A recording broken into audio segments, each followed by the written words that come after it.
ஸ்ரீ ரேவா காண்டம் 135ஆம் அத்தியாயம். சித்த ஈஸ்வர தீர்த்தம் என்றழைக்கப்படும் சித்தேஸ்வர தீர்த்தத்தின் பெருமை.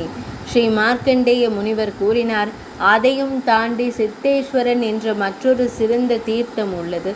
அது எல்லா நற்குணங்களையும் கொண்டது மற்றும் எல்லா உலகங்களிலும் போற்றப்படுகிறது. அந்த தீர்த்தத்தில் புனித நீராடி தேவி உமையையும் ருத்ரமூர்த்தியையும் வழிபடுபவர் வாஜபேய யாகத்தின் சிறந்த பலனை அடைவார். மரணத்திற்கு பின்னர் அந்த பெரும் புண்ணியத்தின் காரணமாக அவர் ஸ்வர்க்கத்தை அடைவார். அங்கே மங்களகரமான அம்சங்களை கொண்ட தேவ கன்னிகள் கூட்டத்தால் சூழப்பட்டு அவரது வெற்றியை பறைசாற்றுவார்கள்.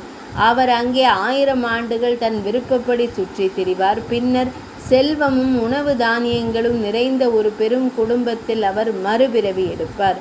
மனிதர்களில் சிறந்தவரை அவர் வேதங்களுக்கும் வேதாங்கங்களுக்கும் அதிபதியாகி அனைவராலும் போற்றப்படுவார்.